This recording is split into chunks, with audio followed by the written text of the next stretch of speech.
আসসালামু আলাইকুম, স্বাগত জানাচ্ছি আজকে অনলাইন কার্যক্রমে।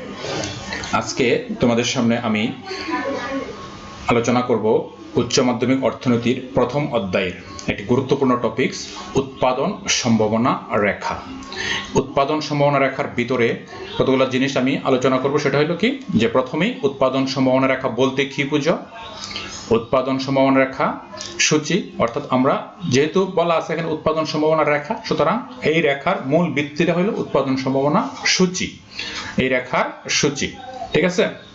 তারপরে উৎপাদন সম্ভাবনা রেখা চিত্র কিভাবে অঙ্কন করতে হয়, অর্থাৎ এই যে উৎপাদন সম্ভাবনা রেখার যে সূচি আছে, সূচিতে কিভাবে চিত্র অঙ্কন করতে হয়, এবং সর্বশেষ হলো কি, যে উৎপাদন সম্ভাবনা রেখার তাৎপর্য, অর্থাৎ এই উৎপাদন সম্ভাবনা রেখার সাহায্যে কি কি জিনিসের ব্যাখ্যা করা যায়, এই জিনিসগুলো ধারাবাহিকভাবে উপস্থাপন করব। উৎপাদন সম্ভাবনা রেখা বলতে কি বুঝো।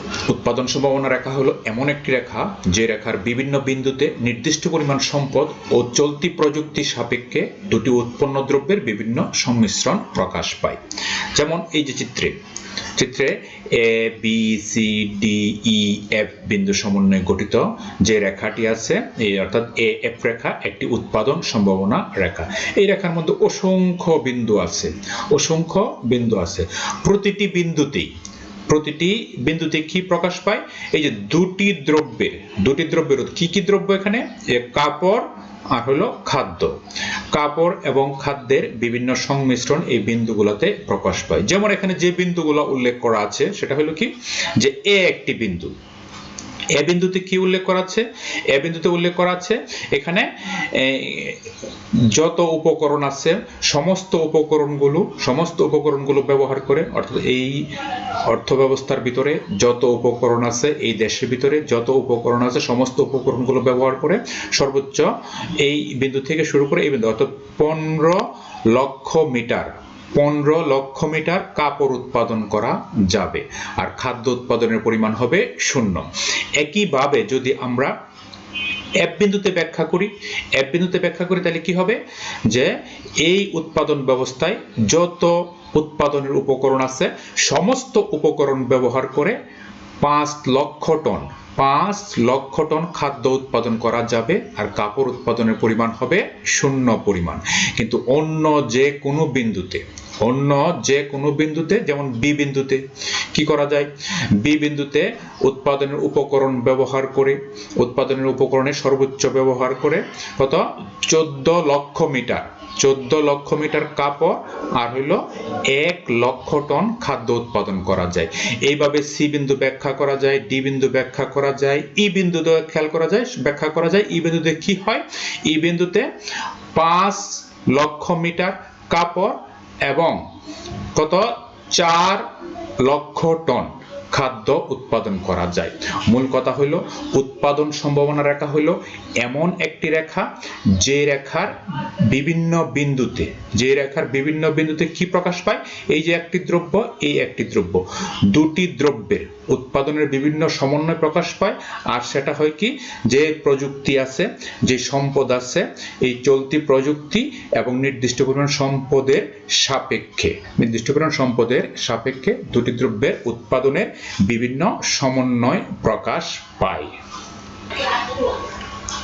আমরা এ পর্যন্ত দেখেছি যে উৎপাদন সম্ভাবনা রেখা, যেহেতু এটি একটি রেখা, এই রেখাটি কি, এই রেখাটির মূল ভিত্তি হইল কি, একটা সূচি। অর্থাৎ যে কোনো রেখা যখন অঙ্কন করব আমরা, তখন এর মূল ভিত্তি হবে সূচি। এখন দেখি উৎপাদন সম্ভাবনা রেখার সূচি। এই যে উৎপাদন সম্ভাবনা সূচি, অর্থাৎ সূচিতে কি প্রকাশ পায়, হলো দুটি দ্রব্য, এই যে খাদ্য এবং কাপড়। এখানে দুটি দ্রব্য, খাদ্য উৎপাদন করা হবে আর কাপড় উৎপাদন করা হবে। ঠিক আছে।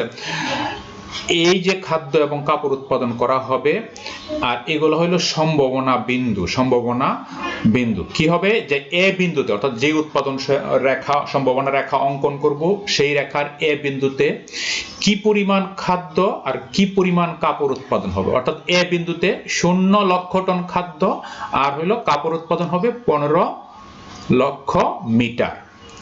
বি বিন্দুতে খাদ্য উৎপাদনের পরিমাণ বাড়বে আর কাপড় উৎপাদনের পরিমাণ কমবে। খাদ্য উৎপাদনের পরিমাণ হলো 1 লক্ষ টন আর কাপড় হলো 14 লক্ষ মিটার। সি বিন্দুতে খাদ্য উৎপাদনের পরিমাণ আরো বৃদ্ধি পেয়ে হবে 2 লক্ষ টন আর কাপড় উৎপাদনের পরিমাণ আরো হ্রাস পেয়ে হবে 12 লক্ষ মিটার। ডি বিন্দুতে খাদ্য উৎপাদনের পরিমাণ আরো বৃদ্ধি পাবে, সেটা হবে 3 লক্ষ টন আর কাপড় উৎপাদনের পরিমাণ আরো হ্রাস পেয়ে হবে 9 লক্ষ মিটার। ই বিন্দুতে খাদ্য উৎপাদনের পরিমাণ আরো বৃদ্ধি পেয়ে হবে 4 লক্ষ টন আর কাপড় উৎপাদনের পরিমাণ আরো হ্রাস পেয়ে হবে 5 লক্ষ মিটার। এফ বিন্দুতে সর্বোচ্চ খাদ্য উৎপাদন করা যাবে 5 লক্ষ টন আর এই অবস্থায় কাপড় উৎপাদনের পরিমাণ হবে 0 লক্ষ মিটার। এই হলো উৎপাদন সম্ভাবনা যে রেখা যে সূচির উপর ভিত্তি করে তৈরি হবে বা করা হয়েছে সেটা ব্যাখ্যা। এখন যে সূচির উপর ভিত্তি করে রেখাটি অঙ্কন করা হয়েছে, এখন রেখা অঙ্কন করার পদ্ধতিটি দেখানো হচ্ছে। যেমন আমরা জানি যে কোনো রেখা যখন অঙ্কন করতে হয় অথবা যে কোনো সূচি থেকে যখন যে কোনো চিত্র অঙ্কন করতে হয় তখন কি করতে হয়, প্রথমে দুটি অক্ষ অঙ্কন করতে হয়। এটা হলো ভূমি অক্ষ, এই যে ও এক্স অক্ষ হলো ভূমি অক্ষ আর ও ওয়াই অক্ষ হলো লম্ব অক্ষ। ও এক্স অক্ষে একটি চলকের পরিমাণ, এখানে চলক হলো খাদ্য আর খাদ্যের যে পরিমাপ করা হয়েছে, পরিমাপ হলো যে একক ধরা হয়েছে, একক হলো লক্ষ টন হিসাবে ধরা হয়েছে। এটা অর্থাৎ এককটি কি করতে হবে, ব্র্যাকেটের ভিতরে লিখে দিতে হবে, ঠিক আছে। আবার ও ওয়াই হলো লম্ব অক্ষ, ও ওয়াই তে কি করা হয়েছে, ও ওয়াই অক্ষে কাপড় হলো আরেকটি চলক, ঠিক আছে, আরেকটি চলক কাপড়, সেটা কি কোন এককে পরিমাপ, লক্ষ মিটারে পরিমাপ করা হয়েছে, সুতরাং এখানে ব্র্যাকেটের ভিতরে লক্ষ মিটার উল্লেখ করা হয়েছে। এখন আমরা যদি সূচির ভিতরে দেখি, সূচির ভিতরে কি মান আছে, কত মান আছে, যেমন খাদ্যের মান আছে হলো 0 থেকে শুরু করে 5 আর কাপড় এর মানগুলো আছে, যে চলক কাপড় চলক আছে, চলকের মানগুলো আছে 0 থেকে 15 পর্যন্ত। অর্থাৎ আমরা লম্ব অক্ষে এবং ভূমি অক্ষে এই যে লম্ব অক্ষে এই যে 15 এই 15 পর্যন্ত মান আমরা কি করব, দাগাঙ্কিত করব। আবার ভূমি অক্ষেও ঠিক একইভাবে, যেহেতু 5 পর্যন্ত আছে আমার, এই 0 থেকে 5 পর্যন্ত, এই যে 1 2 3 4 5 পর্যন্ত কি করলাম, আমি দাগাঙ্কিত করলাম, ঠিক আছে। করে এখন আমি কি করব, আমি একটি রেখা অঙ্কন করব। রেখার বর্ণনা যদি দিতে হয় তাহলে আমাকে কি করতে হবে, যে সংমিশ্রণ, এই যে সম্ভাবনা যেটা আছে, প্রথম এ বিন্দুকে কি করতে হবে, এ বিন্দুকে আমি অঙ্কন করব। এই যে এ বিন্দুতে কি খাদ্য উৎপাদনের পরিমাণ কত, খাদ্য উৎপাদনের পরিমাণ হলো 0 আর কাপড় উৎপাদনের পরিমাণ 15। খাদ্য উৎপাদনের পরিমাণ 0, কাপড় উৎপাদনের পরিমাণ 15। তাইলে এই যে খাদ্য উৎপাদনের পরিমাণ এখানে 0 আর হলো কাপড় উৎপাদনের পরিমাণ হলো 15। বি বিন্দুতে একই অবস্থা, বি বিন্দুতে কি অবস্থা, যে খাদ্য উৎপাদনের পরিমাণ 1, কাপড় উৎপাদনের পরিমাণ 14। খাদ্য উৎপাদনের পরিমাণ 1, কাপড় উৎপাদনের পরিমাণ 14। এই যে খাদ্য হলো 1 আর কাপড় উৎপাদনের পরিমাণ 14। সি বিন্দুতে দেখা যায় যে খাদ্য উৎপাদনের পরিমাণ 2 আর কাপড় উৎপাদনের পরিমাণ হলো 12। ডি বিন্দুতে দেখা যায় খাদ্য উৎপাদনের পরিমাণ 3 আর কাপড় উৎপাদনের পরিমাণ 9। ই বিন্দুতে দেখা যায় খাদ্য উৎপাদনের পরিমাণ 4 আর কাপড় উৎপাদনের পরিমাণ 5। এফ বিন্দুতে দেখা যায় কি, যে খাদ্য উৎপাদনের পরিমাণ 5 আর কাপড় উৎপাদনের পরিমাণ 0। এই বিন্দুগুলো স্থাপন করে আমরা কি করি, A B C D E F বিন্দুগুলো যোগ করে যে রেখা পাই, এই রেখাটি হলো কি উৎপাদন সম্ভাবনা রেখা। মানে একটি উৎপাদন সম্ভাবনা রেখার সূচি পূর্বেই আমরা যে রেখার সূচিটি দিয়ে ব্যাখ্যা করেছি সেই সূচিটি এখানে উপস্থাপন করা হয়েছে। যেমন এখানে সম্ভাবনা A B C D E F, খাদ্য 0 থেকে 5 পর্যন্ত আর কাপড় কি 0 থেকে 15 পর্যন্ত এখানে বিভিন্ন পরিমাণ উল্লেখ করা আছে। অর্থাৎ এটা একটা সূচি। এই সূচির ভিত্তিতে যদি রেখা অঙ্কন করতে হয় এখন, তাহলে কি করতে হবে, দুটি অক্ষ অঙ্কন করতে হবে। এই যে ও এক্স অক্ষ হলো ভূমি অক্ষ আর ও ওয়াই অক্ষ হলো লম্ব অক্ষ। তো ও এক্স অক্ষে এখানে খাদ্য, এখানে আমরা খাদ্য আর এখানে কাপড়, লম্ব অক্ষে কাপড় রাখলাম, ঠিক আছে। ও এক্স অক্ষকে যেহেতু এখানে 0 থেকে 5 পর্যন্ত, সুতরাং এখানে প্রতি গড়কে এক ব্যবধানে কি করছি, 5টা গড় করছি এখানে। এই যে 1 2 3 4 5। আবার লম্ব অক্ষে যেহেতু কাপড় রেখেছি, কাপড়ের চলকগুলোর মান কীরকম আছে, 0 থেকে 15 পর্যন্ত। অর্থাৎ প্রতি গড়কে যদি আমি 3 ব্যবধানে নিই, 5টা গড় অঙ্কন করলে 15 পর্যন্ত আসতেছে। এই যে 3 6 9 12 15। এখন এ বিন্দুতে কি আছে, 9 লক্ষ টন খাদ্য, 15 লক্ষ মিটার কাপড় আছে। তার মানে কি, এ বিন্দুর স্থানাঙ্ক হইল এটা। এই যে এ বিন্দুতে কি 0, আর হলো 15। অনুরূপভাবে আমরা যদি এখন ব্যাখ্যা করি যে বিতে কি আছে, 1 আর হইল 14। 1 হইল এখানে, আর হলো 14 হইল 15-র নিচে 14। তার মানে আমি যদি রেখা অঙ্কন করি একেবারে এখানে বি বিন্দু, এই যে বি বিন্দু, বি এর স্থানাঙ্ক কত, 1,15। সি বিন্দুতে আবার কি পাবো আমি, এই যে সি বিন্দু 2 আর হইল কত, 2 আর হইল, সরি এটা 14। সিতে পাবো 2 আর 12, 2, এই যে 2 এটা আর হইল 12। আমি যদি অঙ্কন করি তাহলে মূলত হলো তোমার এই যে এই বিন্দুতে আমি রেখাটা অঙ্কন করি, দেখাচ্ছি।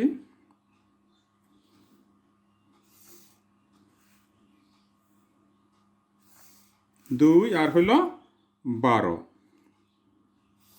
এটাকে সি বিন্দু দিলাম, 2 আর হলো 12। আবার ডি বিন্দুতে কি পাইছি, ডি বিন্দুতে 3 আর হলো 9, 3 আর হলো 9, এই যে 3 9, 3 যদি আমি টানি ভাবে 9,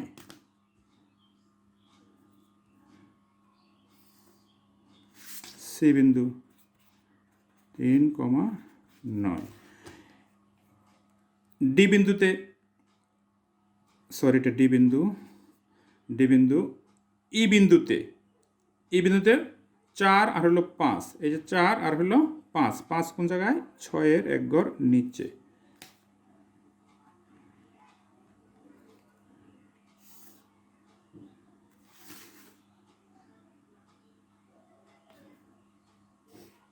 এটা কি বিন্দু, এটা হলো ই বিন্দু, 4 আর হলো 5। আর এফ বিন্দুতে কত, 5 আর হলো 0, এই যে এফ বিন্দু হলো এটা, 5 আর হলো 0। এখন যদি আমি কি করি, এ বি সি ডি বিন্দুগুলো যোগ করি, ই বিন্দুগুলো যোগ করি, যে এ থেকে বি, বি থেকে সি, সি থেকে ডি, ডি থেকে ই, আবার ই থেকে এফ পর্যন্ত যোগ করি, তাহলে যে রেখাটি পাবো এটাই হলো উৎপাদন সম্ভাবনা রেখা। এখন উৎপাদন সম্ভাবনা রেখার তাৎপর্য ব্যাখ্যা করব। উৎপাদন সম্ভাবনা রেখার তাৎপর্যের মধ্যে যে গুরুত্বপূর্ণ কতগুলো তাৎপর্য আছে, সেই তাৎপর্যগুলো এখানে উল্লেখ করা হয়েছে। যেমন 1 নাম্বার, পূর্ণ নিয়োগ, অর্থাৎ এই উৎপাদন সম্ভাবনা রেখার সাহায্যে কি কি জিনিস আমরা ব্যাখ্যা করতে পারি। যেমন পূর্ণ নিয়োগ ব্যাখ্যা করতে পারি, আর হইল অপূর্ণ নিয়োগ ও নিয়োগহীনতা বা বেকারত্বের ব্যাখ্যা আমরা করতে পারি। 2 নাম্বার কি, উপকরণ বন্টনের দক্ষতা, অর্থাৎ উৎপাদন ব্যবস্থা দক্ষ না অদক্ষ উৎপাদন ব্যবস্থা। উৎপাদনের উপকরণ তারা কি করতে পারে, সমস্ত উপকরণ ব্যবহার করতে পারে না সমস্ত উপকরণ ব্যবহার করতে পারে না, দক্ষতা আছে না অদক্ষ উৎপাদন ব্যবস্থা এটা। এরপরে কি করা যায়, উৎপাদন সম্ভাবনা রেখার সাহায্যে মৌলিক অর্থনৈতিক সমস্যা, সমাজের যে মৌলিক অর্থনৈতিক সমস্যা আছে সেই সমস্যাগুলো ব্যাখ্যা করা যায়। যেমন কোন দ্রব্য কি পরিমাণ উৎপাদন করা হবে, কি সুযোগ ব্যয়ের ধারণাটি ব্যাখ্যা করা যায়, অর্থনৈতিক প্রবৃদ্ধির ব্যাখ্যা করা যায় উৎপাদন সম্ভাবনা রেখার সাহায্যে। আমি এখন একে একে এই সমস্ত জিনিসগুলো ব্যাখ্যা করতেছি। প্রথমে দেখা যাক যে পূর্ণ নিয়োগ ও অপূর্ণ নিয়োগহীনতা এর ব্যাখ্যাটি আমি উপস্থাপন করতেছি। যেমন এই যে আমরা এখানে দুটি চিত্র দেখতেছি, একটা হলো পূর্ণ নিয়োগ ও বেকারত্বের চিত্র। পূর্ণ নিয়োগ বেকারত্ব এখানে দেখা যায় এই যে এই একটি লম্ব অক্ষ, এই হলো ভূমি অক্ষ, লম্ব অক্ষ এবং ভূমি অক্ষ, আর হলো এ বি হলো উৎপাদন সম্ভাবনা রেখা। এ বি রেখার মধ্যে এই যে এ বিন্দু, এম বিন্দু, এন বিন্দু, আর বিন্দু, তিনটি বিন্দুর কথা এখানে উল্লেখ করা হয়েছে চিত্রটির মধ্যে, যে সম্পদ সম্পূর্ণ নিয়োজিত তথা পূর্ণ নিয়োগ অর্জিত, অর্থাৎ উৎপাদন সম্ভাবনা রেখার যে কোনো বিন্দুতে কি প্রকাশ পায়? উপরে, উৎপাদন সম্ভাবনা রেখার উপরে যে কোনো বিন্দুতে পূর্ণ নিয়োগ প্রকাশ পায়। কেন পূর্ণ নিয়োগ প্রকাশ পায়? সমাজে উৎপাদনের যে সমস্ত উপকরণ আছে, ভূমি, শ্রম, মূলধন, সংগঠন, উপকরণগুলো সর্বোচ্চ ব্যবহার করে এই বিন্দুগুলোতে দ্রব্য উৎপাদন করা সম্ভব। এই জন্য এটাকে বলা হবে পূর্ণ নিয়োগ অর্জিত হয়েছে। উৎপাদন সম্ভাবনা রেখার উপরে কোনো বিন্দুতে উৎপাদন মানেই হলো কি, যে ওই বিন্দুগুলোতে পূর্ণ নিয়োগ অর্জিত হয়েছে। ঠিক আছে? আর উৎপাদন সম্ভাবনা রেখার ভিতরে কোনো বিন্দু, যেমন এফ বিন্দুতে কি প্রকাশ পায়? এফ বিন্দুতে প্রকাশ পায় হলো কি, যে এখানে কি করা যায় না, এই অর্থ ব্যবস্থায় সম্পদ পুরোপুরি তারা কাজে লাগাইতে পারতেছে না। কিছু শ্রমিক বেকার আছে, কিছু মূলধন অলস পড়ে আছে। ঠিক আছে? এবং এই যে শ্রম, মূলধন, কিছু ভূমি অব্যবহৃত অবস্থায় পড়ে আছে, অর্থাৎ উৎপাদনের উপকরণগুলো পরিপূর্ণভাবে ব্যবহার করতে পারছে না। এই জন্য এটাকে বলা হবে অদক্ষ উৎপাদন ব্যবস্থা, অর্থাৎ অনিয়োজিত সম্পদ তথা বেকারত্ব বিরাজ করবে, নিয়োগহীনতা বা বেকারত্ব বিরাজ করবে এই এফ বিন্দুতে। ঠিক আছে? এরপরে যে ব্যাখ্যাটা ছিল, যেটা ছিল যে উৎপাদনের উপকরণ বন্টনের দক্ষতা, অর্থাৎ উৎপাদন সম্ভাবনা রেখার উপরে যে বিন্দুতে দ্রব্য উৎপাদন করি আমরা, সেই বিন্দুতে কি, অর্থাৎ সেই বিন্দু হলো দক্ষ উৎপাদন ব্যবস্থা। প্রত্যেকটি বিন্দু হলো দক্ষ উৎপাদন ব্যবস্থা, কারণ উপকরণ যা আছে, এই যে উপকরণ যা আছে পরিপূর্ণভাবে বন্টন করে আমরা কি করতে পারতেছি? দ্রব্য উৎপাদন করতে পারতেছি উৎপাদন সম্ভাবনার উপরে। কিন্তু যখন ভিতরের কোনো বিন্দুতে আসবে, যখন এখানে উৎপাদন করবে কোনো অর্থনৈতিক ব্যবস্থায়, তার মানে কি, তার এই যে উপকরণ বন্টনের যে দক্ষতা তার পরিপূর্ণভাবে নাই, অর্থাৎ সম্পদ অব্যবহৃত অবস্থায়, উপকরণ অব্যবহৃত অবস্থায় পড়ে আছে। এই জন্য এটাকে বলা হবে অদক্ষ অঞ্চল। ঠিক এর বাইরে যদি কোনো বিন্দু আই বিন্দুতে যদি আমরা দেখি, আমরা কি জানি যে সম্পদ বা উপকরণ পরিপূর্ণভাবে ব্যবহার করে উৎপাদন সম্ভাবনা রেখার উপরে যে কোনো বিন্দুতে দ্রব্য উৎপাদন করা যায়, কিন্তু এর বাইরে কিন্তু সম্ভব না। অর্থাৎ এটা হলো কি, অর্জনযোগ্য অঞ্চল, অর্থাৎ উৎপাদন সম্ভাবনা রেখার বাইরে কোনো বিন্দুতে দ্রব্য উৎপাদন সম্ভব না। উৎপাদন সম্ভাবনা রেখার সাহায্যে মৌলিক অর্থনৈতিক সমস্যার যে 1 নম্বর সমস্যা, যে কি উৎপাদন করা হবে, হোয়াট টু প্রডিউস, অর্থাৎ কোন দ্রব্য কি পরিমাণ উৎপাদন করা হবে, এই সমস্যাটি সুন্দরভাবে ব্যাখ্যা করা যায়। যেমন এফ একটি উৎপাদন সম্ভাবনা রেখা। এফ রেখার বিভিন্ন বিন্দুতে যদি আমরা দেখি, এখানে এ বিন্দুতে কি হয়, এ বিন্দুতে কাপড় কতটুকু উৎপাদন করা যাবে এবং খাদ্য কতটুকু উৎপাদন করা যাবে, এটা ব্যাখ্যা, অর্থাৎ এ বিন্দুতে শুধুমাত্র কাপড় উৎপাদন করা যাবে, খাদ্য উৎপাদনের পরিমাণ এখানে 0।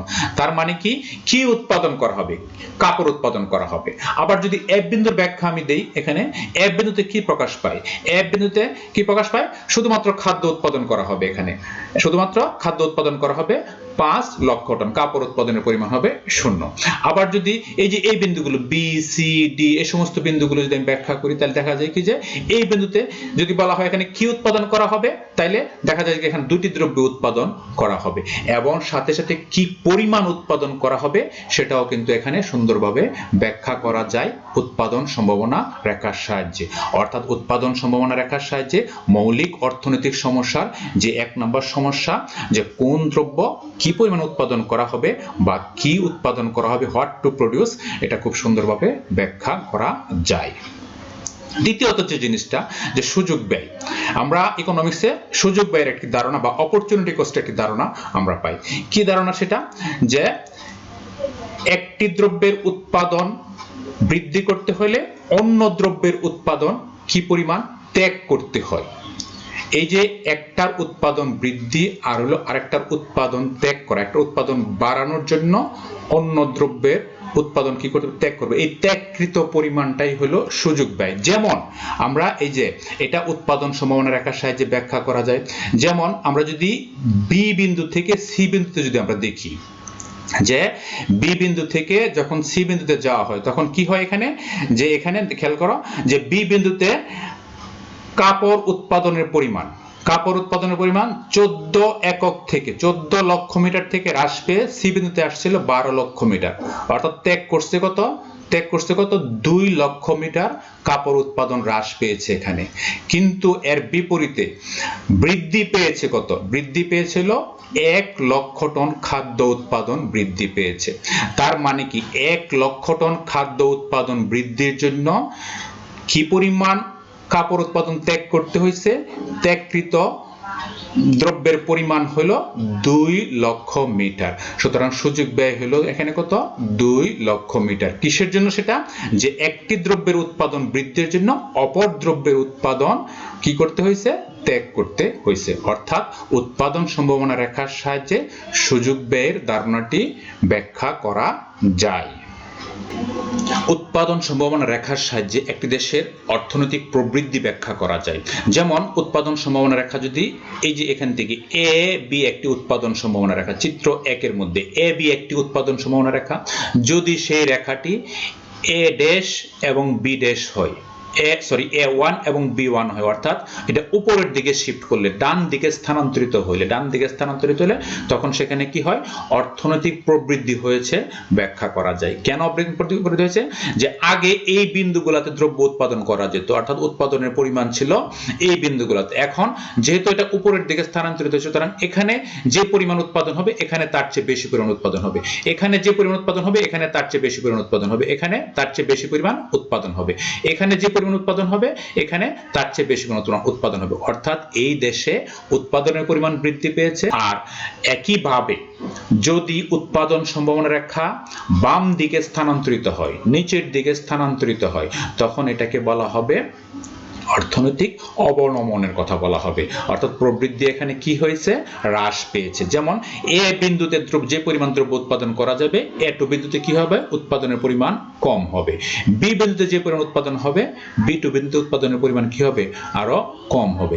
এইভাবে এই রেখার তুলনায় এই রেখার প্রতিটি বিন্দুতে কি হবে, উৎপাদনের পরিমাণ কম হবে, এই জন্য এখানে প্রবৃদ্ধি হ্রাস পেয়েছে, অর্থাৎ দেশে উৎপাদন হ্রাস পেয়েছে। ঠিক আছে, এটা এখানে ব্যাখ্যা করা যায়। সুতরাং উৎপাদন সম্ভাবনা রেখার সাহায্যে অর্থনৈতিক প্রবৃদ্ধির হ্রাস এবং বৃদ্ধি ব্যাখ্যা করা যায়। শিক্ষার্থীরা, আমি এ পর্যন্ত যে জিনিসগুলো উপস্থাপন করেছি, প্রথমে উৎপাদন সম্ভাবনা রেখা বলতে কি বুঝো, উৎপাদন সম্ভাবনা রেখা কোত্থেকে এসেছে, অর্থাৎ এর ভিত্তি কি, রেখাটার সূচি ব্যাখ্যা করেছি এবং সূচি থেকে রেখা চিত্র কিভাবে অঙ্কন করতে সেটা দেখিয়েছি এবং এই রেখার তাৎপর্য ব্যাখ্যা করেছি। তোমরা এই জিনিসগুলো বারবার চর্চা করবে এবং আমার টিউটোরিয়ালটা দেখবে, আমার টিউটোরিয়ালটা শুনে বই থেকে একটু বেশি চর্চা করলে জিনিসটা আয়ত্তে এসে যাবে। ঠিক আছে, আর আগামী টিউটোরিয়াল দেখার জন্য তোমাদেরকে আমন্ত্রণ জানাচ্ছি এই কারণেই, এই যে বিভিন্ন টপিকস পড়াইলাম আমি এ পর্যন্ত, প্রথম অধ্যায়ের যে কয়েকটি টপিকস পড়াইলাম, এই টপিকসগুলা থেকে কি ধরনের সৃজনশীল প্রশ্ন হয় এবং অবজেক্টিভ প্রশ্ন হয় আগামী টিউটোরিয়ালে আমি সেটা বিস্তারিত ব্যাখ্যা করব। সুতরাং আগামী টিউটোরিয়ালটা তোমার জন্য খুবই গুরুত্বপূর্ণ। আর এই টিউটোরিয়ালের নোটিফিকেশন পেতে, সবার আগে নোটিফিকেশন পেতে অবশ্যই আমার চ্যানেলটি সাবস্ক্রাইব করো এবং বেল বাটনে ক্লিক করে রাখো। আজ আর নয়, সবাই ভালো থেকো, সুস্থ থেকো, নিরাপদে থেকো। খুদা হাফেজ।